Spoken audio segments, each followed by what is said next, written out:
Hello! Hi అండి. అందరూ ఎలా ఉన్నారు? ఈరోజు ఈ వీడియోలో రీసెంట్‌గా అమెరికాలో వినిపిస్తున్న టాపిక్ మే 7, 2025 నుంచి అమెరికాలో రియల్ ఐడీ ఉండాలి. ఎవరైతే డొమెస్టిక్ ట్రావెల్ చేస్తూ ఉంటారో, ఎవరైనా ఫెడరల్ ఆఫీస్‌లకి వెళ్ళాలన్నా గూడా ఇప్పటి నుంచి రియల్ ఐడీ ఉండాలి అని జెప్పేసి. అసలు రియల్ ఐడీ అంటే ఏమిటి? ఇప్పటి వరకు అసలు అమెరికాలో రియల్ ఐడీ అనేది లేదా అనేసి దీని యొక్క స్టోరీ అయితే ఈ వీడియోలో అయితే మీతో అయితే షేర్ చేస్తాను. సో, ఇంకెవరైనా మొదటిసారి మన ఛానెల్‌ని చూస్తున్నట్లయితే తప్పకుండా సబ్స్క్రైబ్ చేసుకోండి. వీడియోకి లైక్ చేయండి. ఎవరికైనా యూజ్ అవుతదనుకుంటే షేర్ కూడా చేయండి. అసలు రియల్ ఐడీ అంటే ఏమిటి? 2005లో 911 కమిటీ ఒక సెక్యూరిటీ ఎన్హాన్సింగ్ ప్రోగ్రామ్ ఉండాలి అని చెప్పేసి. సో, ఆ సెక్యూరిటీ ఎన్హాన్సింగ్ ప్రోగ్రామ్ వచ్చేసి ఒక రియల్ ఐడీ తప్పకుండా ఉండాలి అని చెప్పేసి. 911 ప్రోగ్రామ్ అనంటే అప్పుడు అంటే అమెరికాలో ట్విన్ టవర్స్‌ని కూల్ చేశాడు కదా! సెప్టెంబర్ 11th రోజు అన్నట్లు. సో, అదే 911 అని చెప్పేసి. అంటే ఒక సెక్యూరిటీ కన్సర్న్స్ బేసెస్‌ని యూజ్ చేసుకొని తప్పకుండా అమెరికాలో అందరికీ రియల్ ఐడీ ఉండాలి అని జెప్పేసి.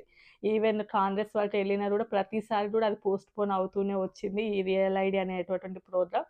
బట్ ఇక ముందు నుంచి అంటే మే 7th నుంచి తప్పకుండా ఈ రియల్ ఐడీ ఉండాలి అని జెప్పేసయితే స్టార్ట్ చేశారు. ఆల్‌మోస్ట్ డీఎంవీలో అక్కడ గూడా ఇస్తూ ఉన్నారు. వాళ్ళు కూడా డిటర్మైన్ చేస్తున్నారు. ఇది రియల్ ఐడీని తీసుకోవాలి అని జెప్పేసి అనేసైతే న్యూస్. ట్విన్ టవర్స్‌ని కూల్చడం అంటే నాకిది గుర్తొస్తుంది. నిన్న పెహల్గామా ఇన్సిడెంట్. యాక్చువల్‌గా పెహల్గామా అనేది ఆల్రెడీ మీ అందరూ చూసే ఉంటారు గదా! న్యూస్. అది చిన్న మినీ స్విట్జర్లాండ్ లాంటిదన్నట్లు మన ఇండియాకి. అక్కడ టెంపరేచర్ వచ్చేసి 8-2 డిగ్రీస్ ఉంటదన్నట్లు. అంటే చాలా చలిగా ఉండేటటువంటి ప్రదేశం. సో, ఏంటంటే ఈ టైం లోపల చాలా వరకు టూరిస్టులు అక్కడికెళ్ళేసి ఎంజాయ్ చేయాలి అని అనుకునేది. నాకైతే ఇప్పుడు జేడీ వాన్స్ కూడా ఇండియా పర్యటనకొచ్చారు గదా! సో, ఈ టైంలో ఇలాంటివి జరిగితే మనకి అంటే ఇండియాలో గూడా శాంతి భద్రతలు సరిగ్గా ఉండవు. సెక్యూరిటీ కన్సర్న్స్ రైజ్ అవుతూ ఉంటాయి అని జెప్పేసి అనుకోవాలని గూడా ఒకటేమో అనిపిచ్చింది. ఎందుకంటే ఇప్పుడు పాకిస్తాన్ వాళ్ళు అమెరికాకి రావాలంటే కొన్ని రిస్ట్రిక్షన్స్ ఉన్నాయి గదా! బట్ మన ఇండియాకైతే ఎలాంటి రిస్ట్రిక్షన్స్ లేవు. చాలా కంట్రీస్‌ని బ్యాన్ చేసినా గూడా మన ఇండియాకి ఎలాంటి రిస్ట్రిక్షన్స్ లేవు యూఎస్‌కి రావడానికి. మేబీ అంటే ఇప్పుడు ప్రెజెంట్ ఆయన పర్యటనలో ఉన్నారు గాబట్టి ఇండియాలో గూడా పెద్ద సేఫ్టీ ప్లేస్ ఏం కాదు అని అనుకోవాలని గూడా ఒక రీజన్ అయ్యి ఉంటదేమో అనిపిస్తుంది నాకైతే. అండ్ ఆల్‌మోస్ట్ అందులో ఎవరైతే హిందువులు ఉన్నారో వాళ్ళనే చూసేసి అంటే రిలీజియన్ చూసి మరి చంపేసారంట. వాళ్ళ వైఫ్ వాళ్ళు వాళ్ళని ఫోర్స్ చేసారంట. మమ్మల్ని కూడా చంపేయండి అని జెప్పేసి. మిమ్మల్ని చంపేస్తే మోదీకి ఎవరు చెప్తారు వెళ్ళేసి. సో, అందువల్ల మేము మిమ్మల్ని చంపట్లేదు అని అన్నారంట. సరే మీరు ఇదంతా చూసే ఉంటారు గదా! సరే ఇంక మనమైతే ఈ టాపిక్‌లోకొచ్చేద్దాం. ఇంక ఈ రియల్ ఐడీ అనేది అలా స్టార్ట్ చేసింది. సో, అంటే ఇంతకుముందు అమెరికాలో రియల్ ఐడీ లేదంటే నార్మల్‌గా స్టేట్ ఐడీ, డ్రైవింగ్ లైసెన్స్ ఇవన్నీ కూడా యూజ్ చేసినా గూడా ఇది స్టేట్‌కి మధ్యనే డిఫరెన్స్ ఉంటదన్నట్లు. అంటే ఒక్కొక్క స్టేట్ లోపల స్టేట్ ఐడీ రావాలంటే ఒక రూల్ ఉంటది. డ్రైవింగ్ లైసెన్స్ రావాలంటే ఒక రూల్ ఉంటది. బట్ ఇలా రాకుండా నేషనల్ వైస్‌గా ఉండాలి. అంటే ప్రతి చోట గూడా ఈ రియల్ ఐడీ రావాలి అంటే సేమ్ డాక్యుమెంట్స్ మనం సబ్మిట్ చేసేలాగా ఉండాలి. అలా అయితేనే సెక్యూరిటీ పర్పస్‌లో బావుంటది.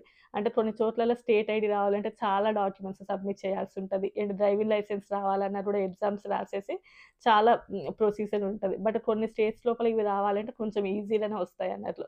సో, స్టేట్‌ని బట్టేసి చాలా వరకు డిఫరెన్స్ ఉంటది. బట్ రియల్ ఐడీని తీసుకొనొస్తే ప్రతి స్టేట్‌లో గూడా సేమ్ మెజర్‌మెంట్స్ తోటి వచ్చేలాగా ఉండాలి అని జెప్పేసి సో, దీన్ని స్టార్ట్ చేశారు. బట్ ఇది 2005 నుంచి స్టార్ట్ చేసినా గూడా ఇప్పటి వరకైతే అమలవ్వలేదు. బట్ ఈసారి తప్పకుండా చెయ్యాలి అని జెప్పేసి. దీనికోసమైతే మన యొక్క date of birth certificate, SSN and legal state ID వీటన్నిటిని గూడా తీసుకొని వెళ్ళాలి అని జెప్పేసి.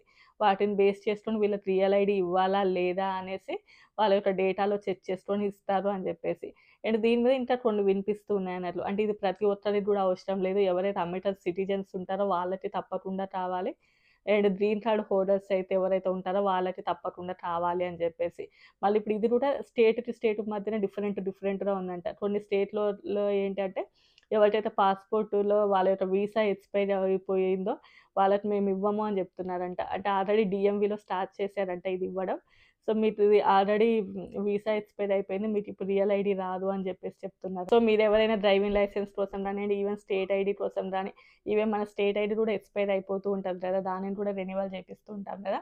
ఆ టైంలో ఎళ్ళినప్పుడు మీరు కనుక్కోండి. అంటే మాకిట్లా రియల్ ఐడీ రావాలి అంటే, మీరు దానికి ఓకేనా? అంటే మీకివ్వొచ్చా? ఇవ్వకూడదా? దానికి ఇంకేమైనా కావాలా? అనేసి అక్కడ ఆల్రెడీ చాలామంది డీఎంవీ వాళ్ళే ప్రపోజ్ చేస్తున్నారంట. అంటే తీసుకోండి మీరు రియల్ ఐడీ అని జెప్పేసి. అంటే రియల్ ఐడీ కోసం ఏమైనా సెపరేట్ కార్డ్ ఉంటదని అనుకోవచ్చు. సెపరేట్ కార్డ్ ఏమీ ఉండదు. దీనికంటూ సెపరేట్ కార్డ్ ఏమీ ఉండదు. బట్ మన driving licence or state ID లోపల టాప్ సైడ్ కార్నర్ లోపల ఇట్లా స్టార్ సింబల్ ఉంటది. అది గూడా గోల్డ్ బార్ తోటి ఉంటది అని జెప్పేసి. సో, అలా ఉంటే వాళ్ళది రియల్ ఐడీ అన్నట్లుదంట. ఈవెన్ ఒకవేళ ఎవరమైనా ఉన్నామనుకోండి అంటే నార్మల్ సిటిజన్స్ కాని వాళ్ళు లేకపోతే గ్రీన్ కార్డ్ హోల్డర్స్ కాని వాళ్ళు ఎవరైనా డొమెస్టిక్‌గా ట్రావెల్ చేయాలి అనుకుంటే పాస్‌పోర్ట్ ఉంటది. పాస్‌పోర్ట్ కూడా రియల్ ఐడీ లాగానే యూజ్ అవుతది. బట్ అది మనకి అంత అవసరమా లేదా అనేసి మీరు మీకు తెలిసినటువంటి చోట వెళ్ళైతే కనుక్కోండి. ఇప్పుడైతే ఈ ప్రపోజల్స్ బాగా నడుస్తున్నాయి. అంటే ఇప్పటి నుంచి డొమెస్టిక్ ట్రావెల్ చేసే వాళ్ళకి ఒకప్పుడు డ్రైవింగ్ లైసెన్స్ ఉన్నా కూడా ఎంట్రీ చేసేవాళ్ళు. బట్ ఇప్పటి నుంచి మాత్రం తప్పకుండా రియల్ ఐడీ ఉంటేనే వాళ్ళని అందులోపల ఎంట్రీ చేస్తారు. అంటే ఒక స్టేట్ నుంచి ఇంకో స్టేట్‌కి ట్రావెల్ చేసేటప్పుడు.